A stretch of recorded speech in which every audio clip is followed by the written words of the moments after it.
Someone's trying to get in. No, that was me punting on my mic.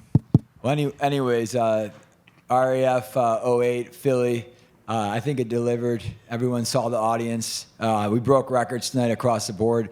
#1 ticketed show. Every event we do, it gets better and better. I have an amazing 2 partners, one to my left, one to my right, and and our team was just very succinct.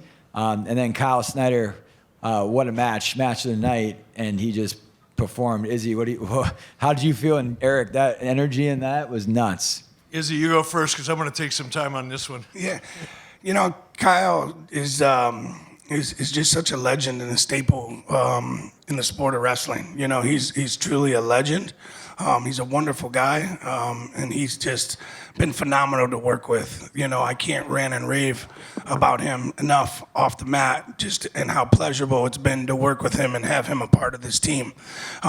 On the mat, that was electric. We brought one of the best wrestlers in the world, and when we were signing Kyle and dealing with Kyle, it was a commitment, and the commitment was for myself, Chad, Eric, to find him the best wrestlers in the world. And if you guys can look at the matches that Kyle's had now, 2 in a row, back to back, with the best wrestlers in the world. So we're gonna go Dallas, Carl.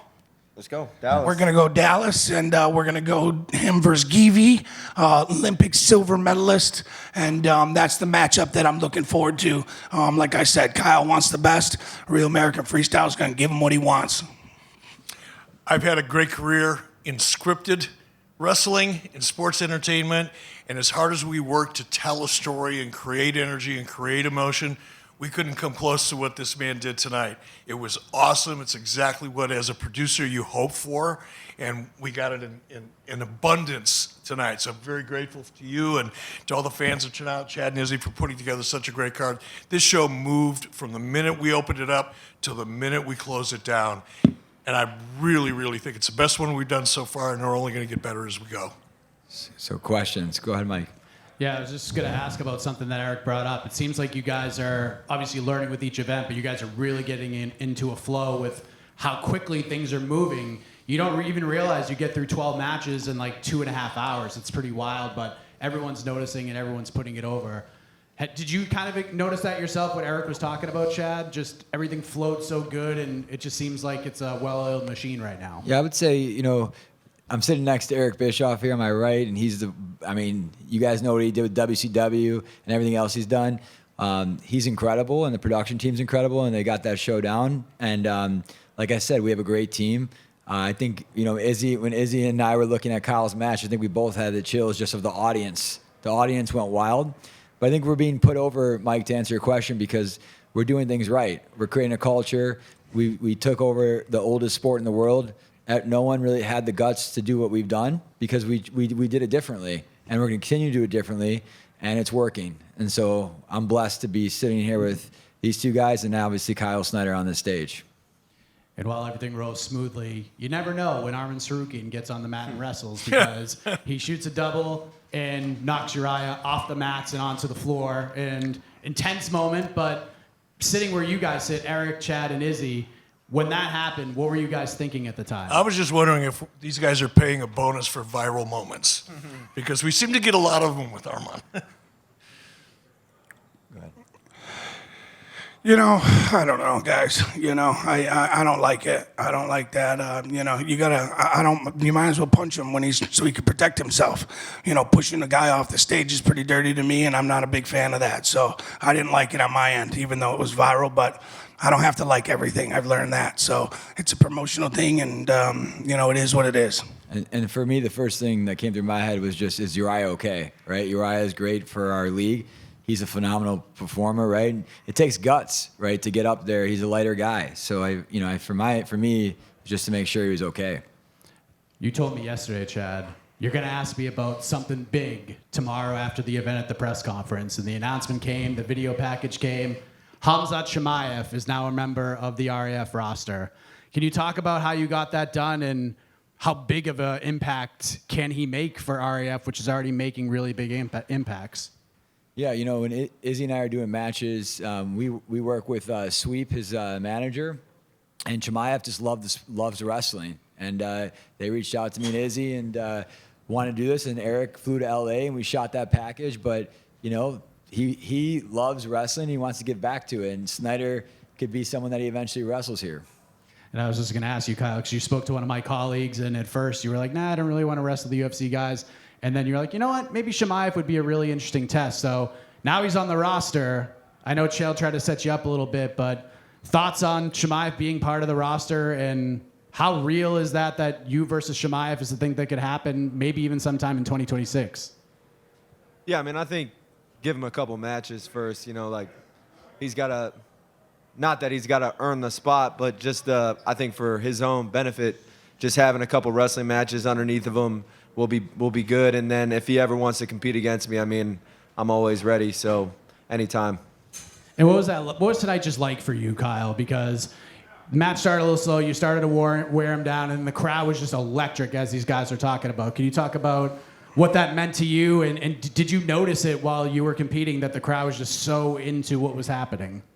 Yeah, absolutely. I mean, the crowd was insane. I was telling Chad, you know, this is one of the most, I've traveled to Dagestan, Russia, Iran, Ukraine, Turkey, all over the world to the greatest wrestling areas. And the crowd here in Philadelphia was one of the most electric wrestling crowds I've ever seen in my life, ever heard in my life. And I just wanted to comment, too, on what these guys were saying about the professionalism of RAF.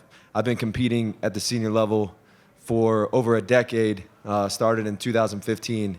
And, you know, the way that RAF takes care of the athletes is unlike anything I've ever experienced or even thought was possible. I mean, starting with the hotel we stay at, I mean, typically, you know, we're in these remote countries, staying in the worst hotels, and we stay at nice hotels here. So this is good. And we got a wrestling mat at the hotel. We make weight at the hotel. They bring us Philly cheesesteaks for after the match. So, like, you know, this is a very this is my second card, and each time they've gotten better, not only as an organization but also for the athletes. So I know wrestlers are very humble, and we haven't had anything like this before. So for me to be able to be a part of this is incredible. And Arman, congratulations on the win. Thoughts on the performance, and of course, as Izzy and Chad were talking about, and even Eric earlier, whenever you compete at RAF, there seems to be a viral moment, and it happened once again with the tackle off the stage, essentially.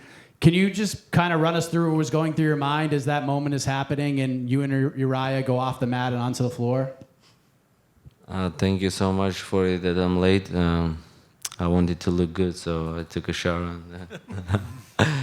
But you know, when I don't control myself so much. So if something happened, it's not like I was thinking about. It's like something happened, like from my mind, you know, comes right away. So and thank God Uriah didn't hurt, and we went viral again. So we need that. And then you and Colby faced off once again, and seems like Colby's just like, forget Chris Weidman. Let's just go with Arman and do this in Dallas. Yeah, because, for example, if they told me, like, I'm wrestling with, or I'm fighting with, I don't know, Gage, or we're going to give you Conor McGregor, I'm going to forget about Gage and take Conor McGregor. It's same here. So that's why it's a big fight. It's a big wrestling right now. And he beat everybody in RAF. I beat everybody, so we're both the best wrestlers from UFC, and it's gonna be big wrestling. So I'm so excited. And he talks a lot, so I wanna shut his mouth. Yeah, I've got a question for Kyle. It's two-part. One, this league is giving you an opportunity. Like, I've watched you wrestle, you know, all over the world.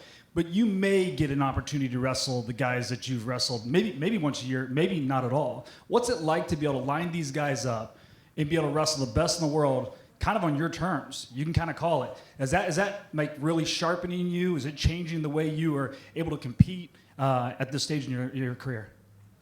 I mean, it's just I never thought anything like this would happen, you know. So for me to be able to compete once a month domestically against the best guys in the world, I mean, it's Yeah, I mean, I love it, and I love the challenge, and they just said I'll have GV from Georgia, Olympic silver medalist, on May 30th in Dallas, so I'll immediately get ready for that match, and I'll be ready to go. It's awesome. Now, second part of that question. Obviously, you broke the place in here tonight. It was deafening how loud it was. But you're not the guy that goes kind of the showboat and do all those things. But I know there's a pull for you to kind of be that guy a little bit as well. I know you carry yourself at a high standard and stuff like that. Do you have that in you? Maybe you're just the badass that hasn't allowed yourself to be that yet. And just a reminder, Jesus was a badass too. So I know you follow his footsteps. So what do you got in that department? I got to learn from maybe Chael Sonnen or Arman. Maybe Arman can teach me how to talk a little bit. He's funny. So I don't know. I just, I don't have anything You don't bad need to to say talk. about. You're Olympic champion, brother. Yeah. Let us to talk. Yeah, he's probably right. But Razambek is a great opponent. So, Ahmed Tezadinov is one of the greatest 97-kilo wrestlers ever already. So, what can you say about these guys? They're fantastic opponents. And but maybe I'll learn some more from these guys about how to talk. Not trash, but just how to get the crowd going. Last question for Arman. You get the opportunity to do this in RAF. Is it helping you even at the other organizations? It's got to be sharpening your wrestling and things like that. How do you feel like this is improving you as a fighter and everything else that you're doing? Every competition you get experience something, like you learn something new about your body. You go there, for example, you eat this, you feel like this, and every time I'm getting better, even in the RAF as well. So now I know what I should do, how I should warm up, and I'm getting better every single day. And these events give me experience, give me a hype, give me money, everything, and I enjoy what I'm doing. David Mangel, Sports Talk Philadelphia. First question is for Eric. You've been around all across the nation. What do you think of the crowd here in Philadelphia tonight? It was an unbelievable crowd. It was high energy from the minute we opened up the show. Thankfully, because of the great action we saw tonight from people like Kyle, we sustained that energy throughout the show. And that's, for the television product, when you go home and you watch this on television, you'll see the kind of energy that this entire event was able to sustain. It really makes all the difference in the world. It's fun to be here, but it makes it fun to watch at home too, and we knocked it out of the park. Question number 2, Kyle, can you just talk about the crowd? Did you feed off of them in your comeback win tonight? Definitely. Yeah, definitely fed off the crowd. And I think, even Razambek, like Eric said, none of this is scripted, but he takes the first break kind of touching his knee, and then he takes the second break and he's trying to tie his shoe. And it's all of that plays into the energy of the crowd and the people getting fired up. So you really, it was if you were to script it, that's probably how you would want it to go. So crowd was incredible, and I look forward to Dallas. I think it's going to be another great crowd there. And final one for me, Chad. As you know, you're already talking about playing out different cities. When do you think you'll be making your Philadelphia return? I think, the way we've been doing this as a team is that we pick the markets and we keep coming back, right? Izzy's backyard, Chicago. I live there. We had an amazing crowd there. One of the best shows we had. Tampa, currently live there. Izzy and Eric have a lot of ties there. We killed it. Ohio show, Philly now. You'll see us back here all the time, right? We're growing at a rapid speed. Some people forget that we're only 8 months old in events. So we're going international. Like I said on the last time, Arman's trying to get us to go to Armenia. We're working through that. Georgia, we're talking to right now. Bulgaria. But the idea is that we're gonna keep growing our shows, and the markets that are highly dense wrestling markets. Why would we do anything else but go to the markets that we know love wrestling and fighting? Nick Costco on 3. Chad, Izzy, Eric, question for all of you. When you think about how big this league is already getting in less than a year, you kind of already answered it, Chad, but I guess for the future of it, you have Olympic champs, you have UFC stars. Do you want this to be the de facto place for professional wrestling that's unscripted, not to maybe necessarily take the place of the Olympics, but since that's the biggest aspiration for these guys, but how big do you think this thing can essentially get? Yeah, go ahead. I go back to my office when I was sitting there with him with Izzy, and then obviously Eric came over. But the conversation I had with Izzy in my office was we could beat. He thought I was crazy, but we both looked at each other and said we could be bigger than every organization. But we don't need to compete with USA Wrestling. We should partner with USA Wrestling, right? If you look at the NBA, they partner with the Olympics. So we are. I don't think anyone ever thought we were going to be here today. So I think that now a lot of minds have been changed and people want to see and partner with us. So we're not trying to compete with the Olympics. Kyle should be able to get a gold medal and be an RAF champ, just like you do in the NBA, and get to do both great things, right? So that's how I look at it. I think it's we want to be the biggest stage to grow wrestling. We love wrestling. That's what we're here to do. With that being said, we're not only taking care of these UFC fighters, the best wrestlers in the world, but we're coming into the youth market. We got a big plan to attack the youth market. So the goal is to just keep inspiring wrestlers, and that's my goal for this. To keep that energy high, keep the right people in this arena, and keep them on their feet. So, on the professional side for these guys, it's amazing. But look out, because we're coming into the youth. Our belt series is coming, and we're going to keep inspiring young kids all around the world. For me, it's an opportunity to create more television because there's so many things that we can do with Real American Freestyle, from the youth initiative, as Izzy was just talking about. There are other forms of programming that Fox Nation is interested in that we're probably going to be talking about rolling out here as early as this year. So there's a lot coming down the road, and as far as how big we can get, man, I don't think there's a limit because this sport is popular all over the world. Nobody's been able to really capture it the way we have consistently, and that's the goal. Awesome question for Kyle Snyder. Watching that, it kind of gave off the same feeling as the UFC's Stephan Bonner and Forrest Griffin, kind of breakthrough performance. At what point in the match did you feel him break? I mean, he was up 6 points going into the last 2 minutes of the match. So, I mean, my coach, Jake Varner, said he was tired. So I'm like, all right, I guess he's tired. And I knew I had to score 6 points in order to win. So needed to score quickly.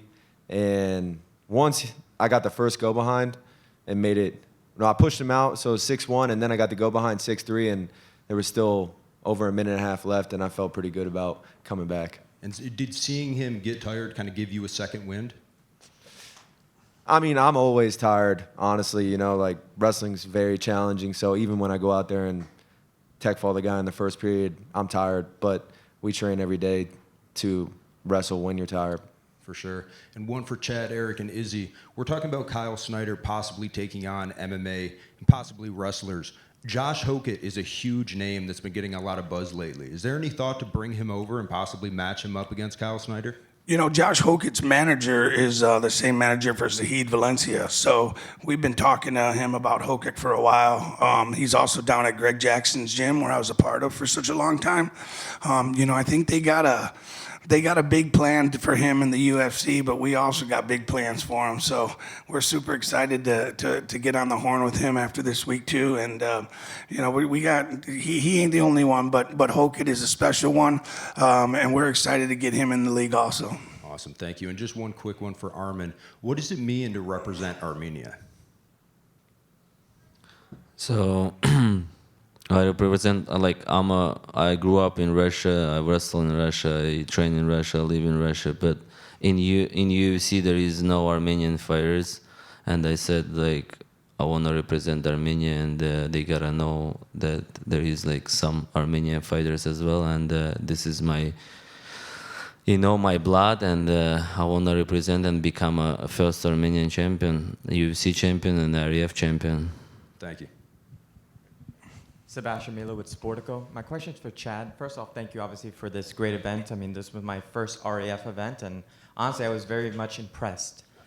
With that said, I heard some of your comments the other day about the globalization of RAF. Can you talk to me a little bit more or elaborate the timetable of events outside the US and the thought process behind the selection of some of those countries that you're targeting? I mean, we're choosing countries that we know, just like we choose states that love wrestling. So right now, like I said earlier, we're talking to Georgia, we're talking to Armenia. We were supposed to be in Bahrain. Izzy and I were in Bahrain. Elder Khan, who works for us and handles a lot of international athletes, hosted us in Bahrain, and so we were there signing a deal to go May instead of Dallas. However, the war changed those plans. So right now, you'll see us international definitely by June or July. And our plan is to go and have called RAF Bahrain, RAF Armenia, RAF Japan, RAF India, because wrestling is one of the biggest sports in the international platform. Chad, just wondering, can we get any more information on what happened with Cejudo and the match getting called? Possible that gets rebooked? Cejudo's a great wrestler for us, and he's been great to the league. He just had some nagging injury, so I think for us, we'll hopefully put that Merab matchup back on. And then Arman, in the middle here, obviously Colby next. Curious how you actually see that match going down stylistically. How do you size up against each other?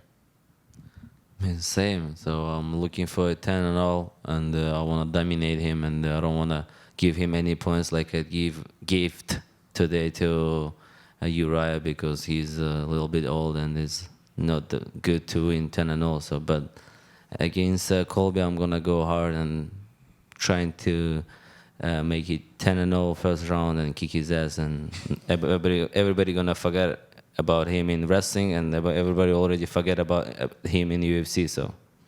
Last question right here. As for Kyle, it's Chris from Deepwater. What was different in the third period of your match versus the first two periods? Like, what did you change strategically to turn the tide of that match and keep your belt? I mean, I think the obviously conditioning was a factor, and then just getting to the go behind quicker, and once you get the momentum, I mean, I think I'm best the last 2 minutes of the match typically. I just think conditioning and getting to the go-behinds quick, putting him on the edge, all of that, wore him out, and was able to get the points. Awesome. Thank you, guys. Thank you guys all for coming.